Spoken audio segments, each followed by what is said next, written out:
Assalamualaikum warahmatullahi wabarakatuh. Waalaikumsalam warahmatullahi wabarakatuh. Apa kabar ibu-ibu? Baik, Bapak apa kabar? Alhamdulillah, sama baiknya dengan ibu-ibu semua. Berkat doa ibu-ibu juga. Alhamdulillah. Terima kasih ibu-ibu atas kehadirannya di tempat ini. Setelah mungkin ini adalah pertemuan perdana kita setelah beberapa bulan kita mungkin tidak bisa berjumpa dikarenakan adanya pandemi COVID-19. Jadi sebelum kita mulai, saya ingin memperkenalkan diri terlebih dahulu. Nama saya Febrianto, saya koordinator PKA Kabupaten Banggai Laut. Saya tinggal di STQ. Jadi mungkin besok-besok ada ibu-ibu yang kebetulan ke kompleks tersebut atau mungkin ketemu saya di jalan, boleh silakan menyapa. Lebih akrabnya bisa dipanggil saya Pak Ebi. Oh Pak Ebi, iya Pak Ebi. Jadi saya punya, alhamdulillah sudah menikah, punya 2 orang anak, yang keduanya itu laki-laki. Bukan laki-laki. Sebelum saya masuk ke materi, saya ingin menyampaikan pesan dari Pak Menteri terkait kegiatan-kegiatan kita yang akan kita laksanakan itu. Pesan beliau itu wajib untuk mengikuti anjuran pemerintah terkait pencegahan penyebaran COVID-19, yang mana diantaranya mungkin pasti ibu sudah paham. Yang pertama itu apa ibu? Cuci tangan. Yang kedua, Pakai masker. yang ketiga, Jaga jarak. Alhamdulillah ibu sudah paham semua ini. Jadi saya rasa, saya lihat juga di sini ibu sudah semua pakai masker, sudah semua menjaga jaraknya. Kemudian cuci tangan juga saya lihat sudah disediakan tadi pas kita pintu masuk. Jadi setelah itu berarti anjuran dari Pak Menteri ini memang didengarkan oleh ibu. Sosialisasi juga dari teman-teman pendamping saya rasa cukup baik ke ibu sekalian. Saya juga ingin menyampaikan satu hal lagi ibu terkait dari pesan dari Pak Dirjen terkait penggunaan kartu keluarga sejahtera di daerah ibu. Karena kemarin Pak Dirjen itu banyak sekali masuk laporan terkait penyalahgunaan kartu KKS, yang mana kartu KKS itu terkadang sering dititipkan ke ketua kelompok atau bahkan ke agen-agen atau bahkan ke keluarga yang tidak punya kepentingan dengan kartu tersebut, yang akhirnya KPM tersebut, pemilik kartu, yang dirugikan karena bantuannya terkadang ada yang ambil, ada yang potong dan sebagainya. Jadi terkait persoalan-persoalan itu Pak Dirjen berharap kepada ibu-ibu semua untuk jangan sekali-sekali menitipkan kartunya ke siapapun. Kartu itu ibarat dompetnya ibu-ibu semua yang isinya uang. Kapan ibu titipkan ke orang lain, ya sama saja berarti ibu menyerahkan ibu punya isi dompet untuk dipegang oleh orang lain. Jadi itu berbahaya sekali. Jadi sebisa mungkin harus ibu yang pegang, harus ibu yang bertransaksi. Kalau ibu-ibu kurang paham dengan caranya bertransaksi, silakan tanya ke teman-teman pendamping, atau bisa juga kalau pas posisi ke Banggai ketemu dengan saya, atau bisa mungkin menghubungi saya. Nanti biar kita temani di bank, kemudian kita ajari cara melakukan transaksi melalui ATM menggunakan kartunya ibu semua. Ada yang mau ditanyakan barangkali ibu sampai di sini? Jadi tidak boleh kita orang titip sama agen Pak atau ketua kelompok? Tidak boleh. Jadi memang aturan dari pemerintah, memang aturan dari Pak Dirjen juga, itu memang tidak boleh. Alasan apapun itu tidak boleh diberikan. Ibu-ibu harus belajar mandiri untuk menggunakan KKS tersebut. Kayak orang kampung, kalau bapak tidak apa-apa, bosan belajar kita orang nanti bertanya-bertanya terus. Tidak apa-apa. Jadi memang posisinya sudah jadi tugas dan tanggung jawabnya kita untuk mengajari ibu-ibu. Istilahnya kita dibayar oleh pemerintah itu untuk mengedukasi ibu semua. Jadi tidak bosan bapak-bapak. Insya Allah tidak ibu. Insya Allah itu bisa jadi ladang pahala juga buat kita untuk membantu ibu-ibu semua. Alhamdulillah. Jadi saya langsung mulai saja ke materi yang pertama. Jadi ini mungkin materi yang istilahnya sangat penting. Kenapa sangat penting? Karena materi ini merupakan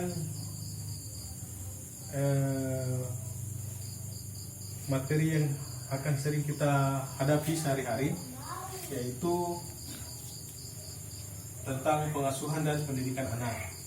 Jadi seperti kita ketahui bersama bahwa peserta PKH ini adalah sebagian besar itu memiliki anak sekolah atau anak usia dini, kemudian sebagian juga ada ibu hamil. Nah, jadi di modul yang pertama ini, di sesi yang pertama, kita akan membahas tentang pengasuhan dan pendidikan anak.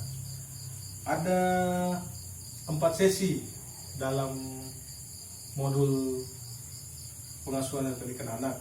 Yang pertama itu adalah menjadi orang tua yang lebih baik, memahami perilaku anak, kemudian memahami cara anak usia dini, yang terakhir membantu anak sukses di sekolah.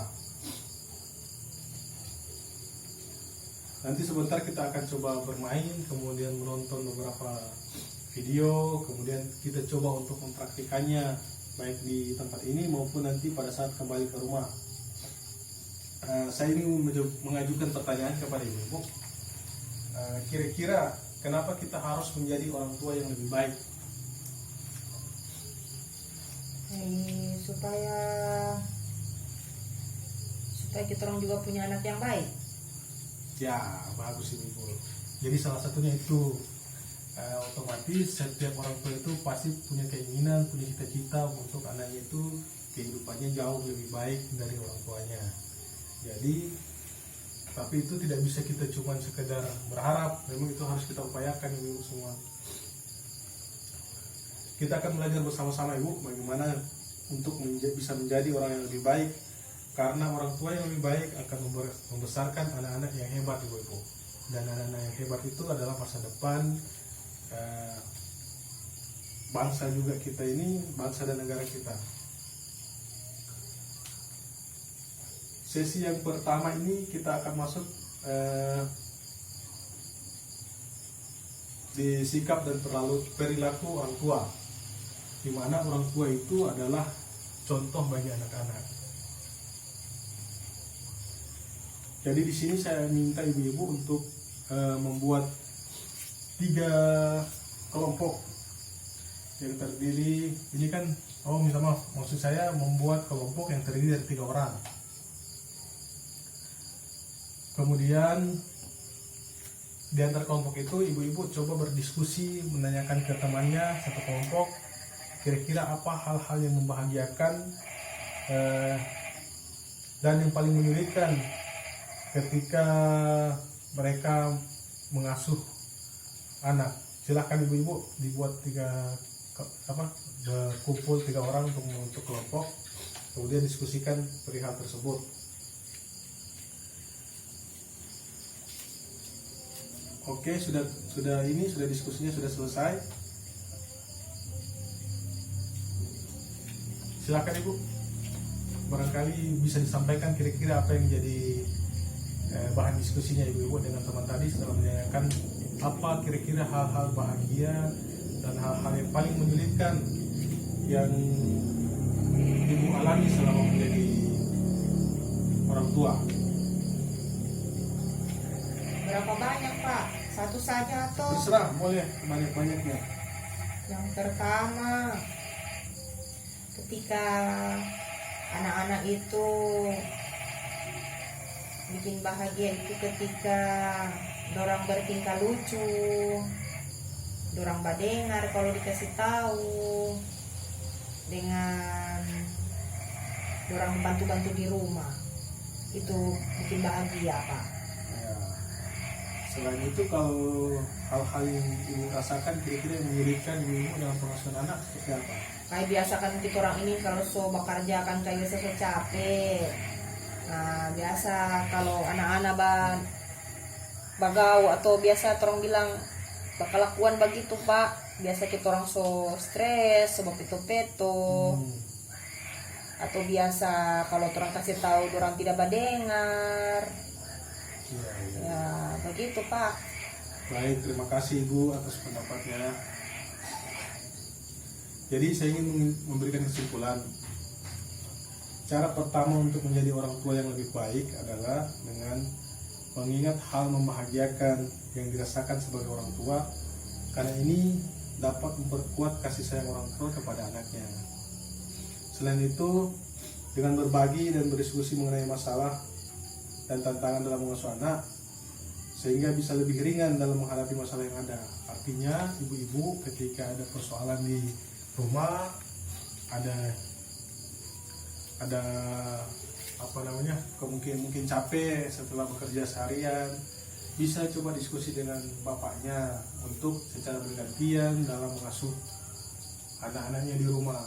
Jadi jangan dibebankan sepenuhnya kepada ibu. Betul, memang bapak ini merupakan tulang punggung keluarga, mencari nafkah setiap hari, tapi itu tidak menjadikan alasan bahwa untuk bapak ini tidak ikut andil dalam pengasuhan anak.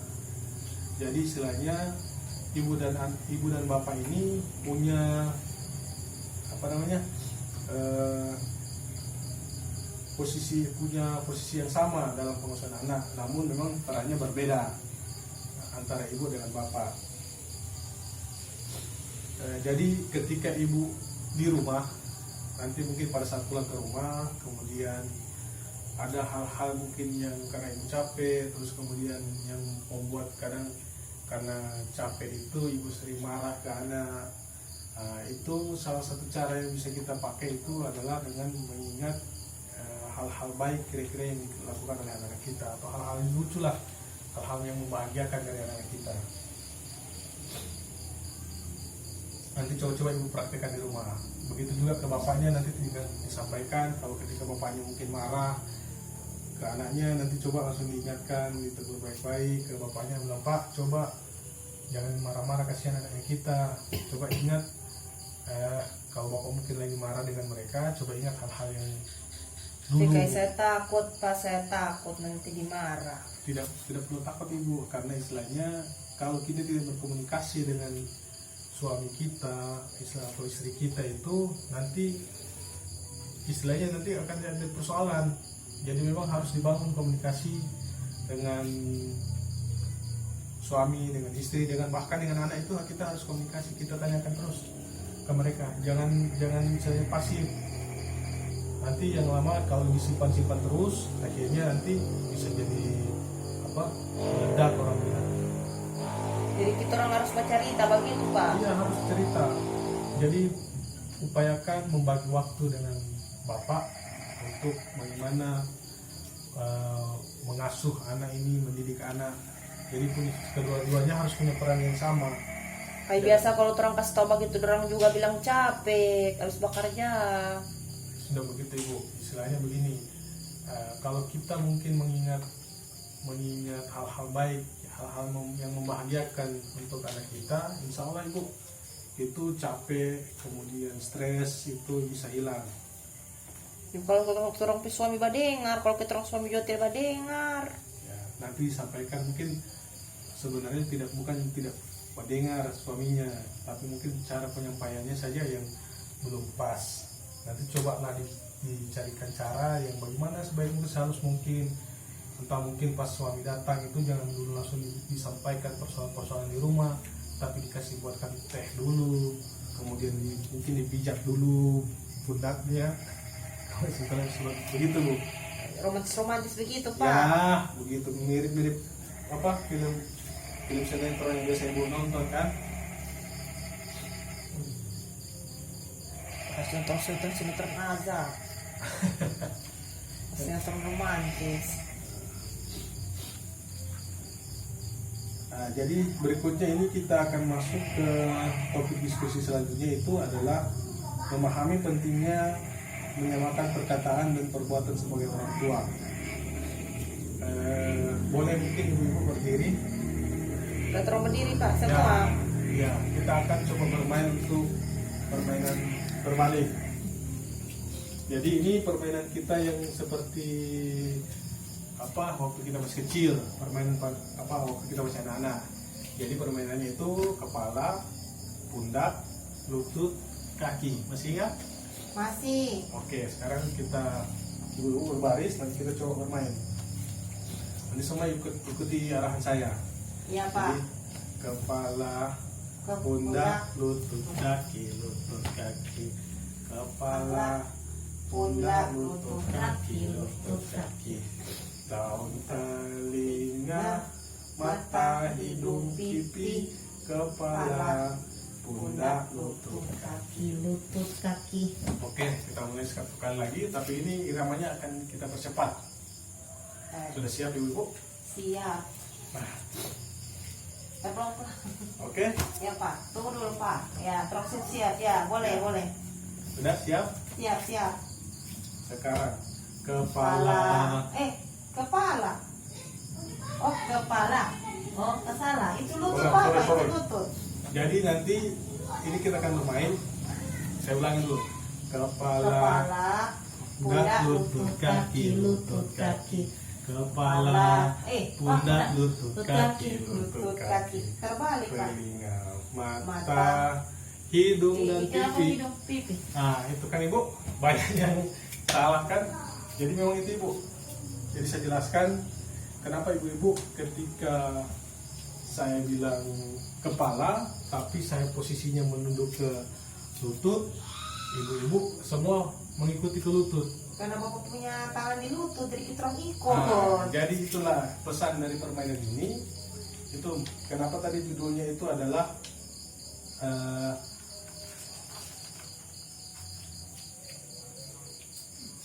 menyamakan perkataan dengan perbuatan sebagai orang tua.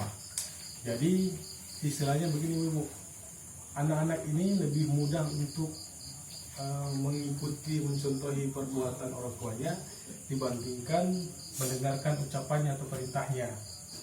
Gitu.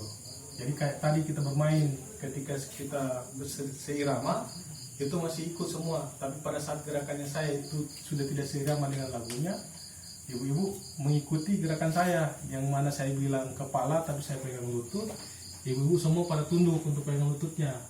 Karena apa? Karena memang orang itu lebih mudah mengikuti dibandingkan harus mendengarkan. Oh, begitu. Iya. Kayak terus boleh duduk Pak. Terus Boleh silakan mulai. ibu duduk. Capek kayak terus berdiri.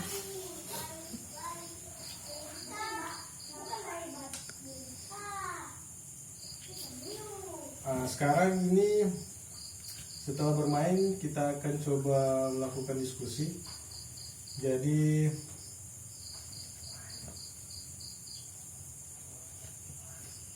kira-kira apa yang terjadi tadi ibu-ibu saat kita bermain?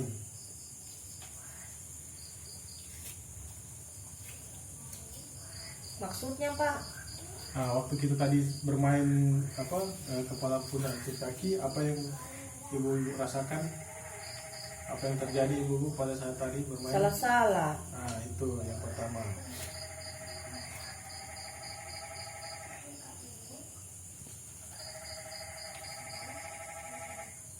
Jadi kira-kira pada saat bermain tadi mana yang ibu-ibu ikuti, suara atau gerakan saya? Bapakku gerakan. Nah itu, jadi kesimpulannya ibu-ibu itu memang untuk menjadi orang tua yang lebih baik itu lebih mudah itu anak-anak mengikuti apa yang kita lihat daripada apa yang kita dengar. Begitu juga dengan anak-anak ini, anak-anak cenderung mencontoh atau meniru perbuatan daripada perkataan orang tua. Jadi untuk menjadi orang tua yang baik itu harus sejalan antara perkataan dan perbuatan. Ini diharapkan ibu-ibu nanti coba praktikkan di rumah. Jadi biar anak-anak ini baik, jadi kita harus mencontohkan perilaku-perilaku yang baik. Nah, sekarang kita masuk ke materi yang ketiga. Materi yang ketiga yaitu orang tua yang baik itu memiliki konsep diri yang positif. Jadi kita akan mencoba untuk materi kali ini kita akan belajar untuk menjadi orang tua yang lebih baik. Jadi saya minta kepada ibu-ibu untuk menyampaikan sifat-sifat baik yang dilihat atau dirasakan dari peserta lain yang duduk di sebelahnya ibu-ibu. Kira-kira apa satu mungkin atau dua. Coba ibu sampaikan kira-kira dari temannya ibu apa sifat baik yang ibu lihat. Biasa suka bakasih makanan. Apalagi Biasa membantu menjaga saya punya anak. ya, terus Biasa bakasih juga kalau macam saya mau memasak begitu pak. ya. Tidak ada saya punya rampa-rampa, saya minta sama dia kasih pak. Oke, jadi cara untuk menjadi orang tua yang lebih baik adalah selalu berusaha untuk melihat hal-hal yang baik dari diri masing-masing. Jadi dimana juga kita biasa kalau yang agama Islam itu diajarkan untuk selalu berbaik sangka kepada orang. Begitu juga dengan anak-anak kita biar anak-anak kita ini tumbuh besarnya baik, kita juga harus selalu berpikir positif terhadap anak-anak kita. Jadi kita orang bagaimana itu maksudnya pak? Maksudnya ketika anak-anak mungkin berbuat nakal seperti hal yang tadi materi yang sebelumnya, bahwa kita harus melihat sisi positifnya, karena mungkin di seusia mereka yang mungkin kegiatannya mereka seperti itu, tingkah lakunya mereka seperti itu. Jadi itu bukan bentuk kenakalan, kecuali mungkin bapak-bapaknya mungkin yang melakukan hal tersebut baru dibilang nakal. Jadi itu sudah hal biasa untuk anak-anak kalau ketika mereka bermain. Oh begitu pak Ya. Jadi pikiran-pikiran positif itu terhadap diri sendiri itu insya Allah akan menjadi dorongan juga untuk kita berperilaku dan berkata dengan baik terhadap anak. Kemudian yang ketiga itu pujian dari orang lain itu membuat kita merasa baik atau positif. Nah, contohnya tadi ibu-ibu ini ketika menyampaikan bahwa dia itu sering membantu, kemudian sering membantu, kemudian sering memberikan rempah-rempah, menjaga anak dan lain-lain. Nah itu secara otomatis temannya itu yang tadi ibu sampaikan itu pasti merasa positif, dan insya Allah dia akan merasa bertindak positif juga.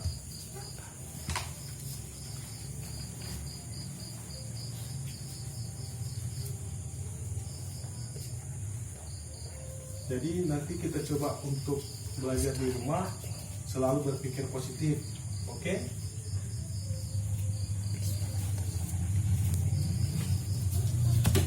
Langkah keempat, kita akan masuk ke materi yang yaitu orang tua yang baik, penuh kasih sayang dan tidak melakukan kekerasan. Jadi sebelum kita mulai, saya akan memutarkan film. Silahkan ditonton dulu ibu.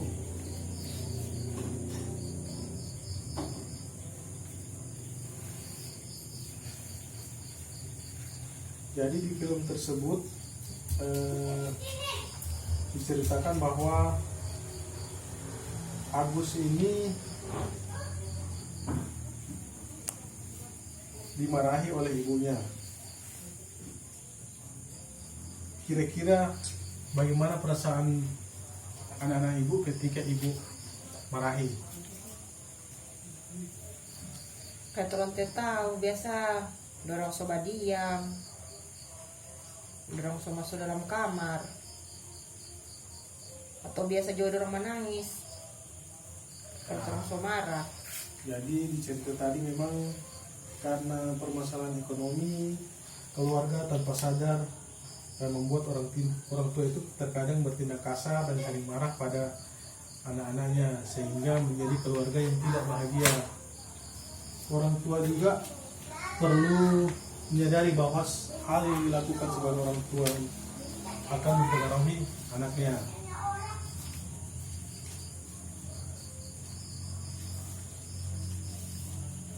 Nah, di film kedua ini kita akan lihat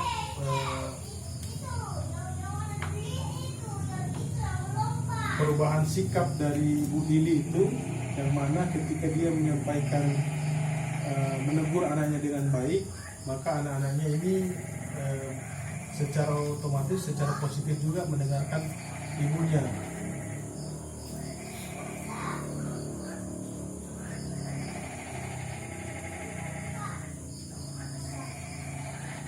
Di sini Ibu Lili ini berusaha lebih sabar, tidak cepat marah dan menunjukkan kasih sayang kepada anak-anaknya.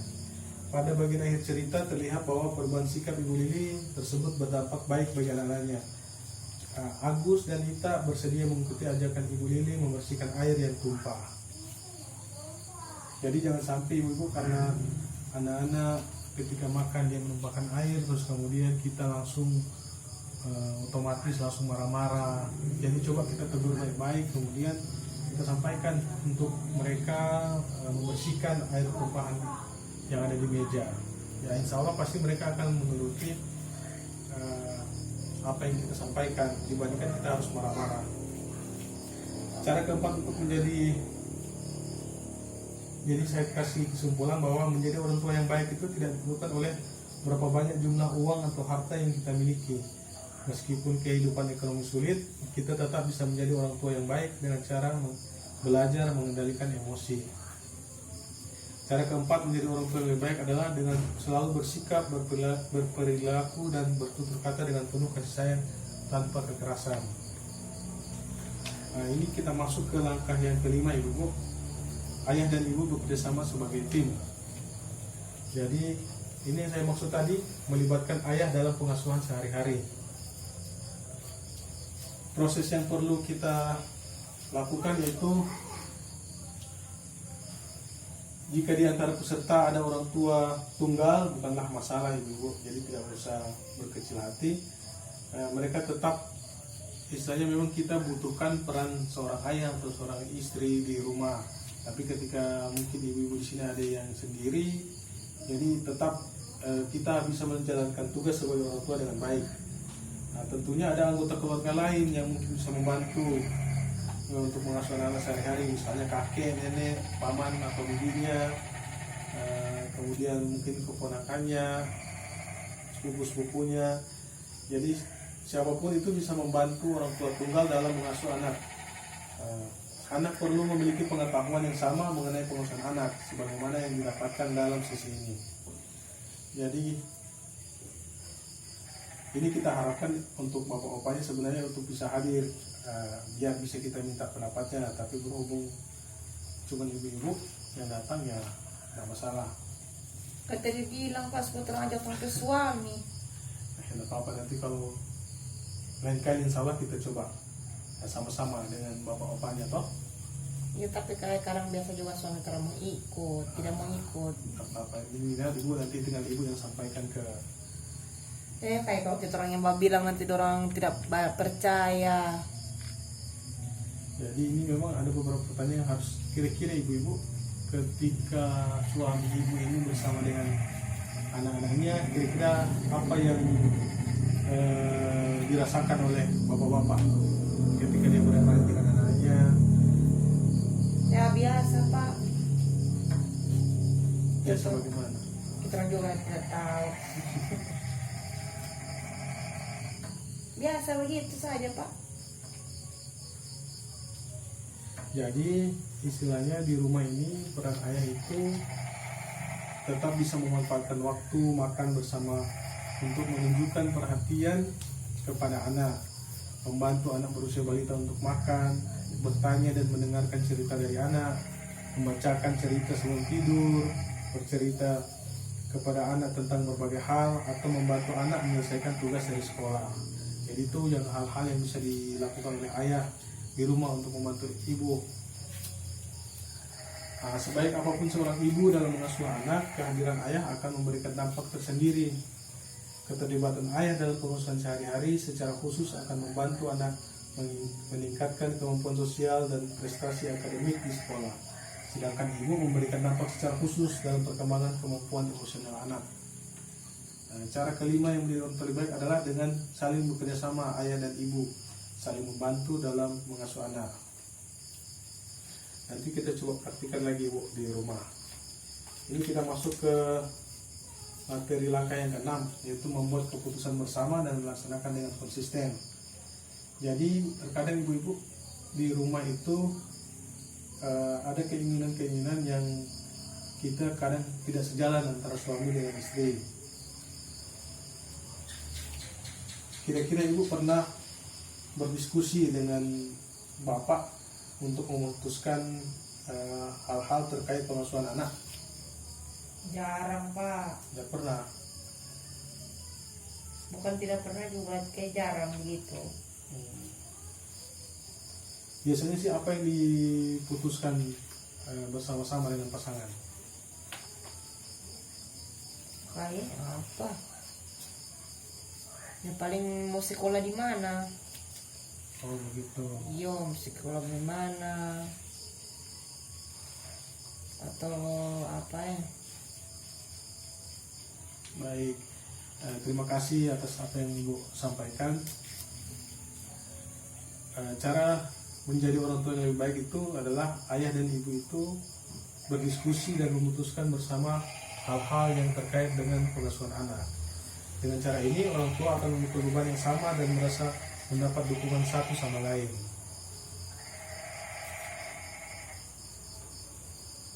Kita akan menonton lagi tayangan video Ibu, silakan dilihat.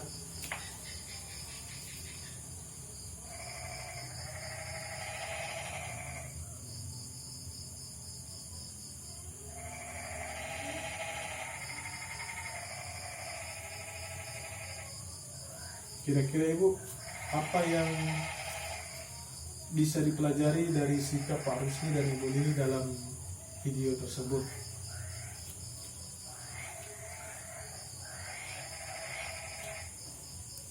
Jadi saya langsung simpulkan saja, Pak Rusli dan Ibu Lili ini lebih memilih untuk menenangkan Ita dan tidak memenuhi begitu saja permintaan Ita. Karena pada saat tadi mereka sementara makan, tiba-tiba ada es krim yang lewat, sehingga Ita itu merengek menangis untuk minta dibelikan es krim. Jadi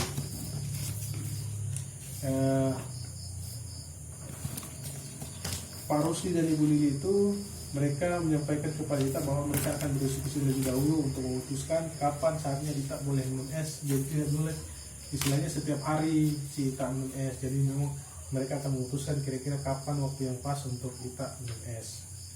Nah, orang tua yang baik itu tidak selalu harus memenuhi semua permintaan anak-anaknya, namun sebaliknya selalu memberikan apa yang menjadi kebutuhan mereka. Pak Rusli dan Bu Lili berusaha memenuhi kebutuhan Ita, yaitu membujuk Ita agar mau makan, meskipun saat itu Ita menangis meminta es tongkong. Nah, sekarang kita masuk ke materi yang terakhir kayaknya, menghindari konflik di hadapan anak. Jadi ini ibu-ibu ini sangat penting, dimana ketika kita ada hal-hal yang perlu kita diskusikan dengan pasangan kita, kemudian tidak mencapai kesepakatan, jadi jangan sampai ada hal-hal yang kita pertontonkan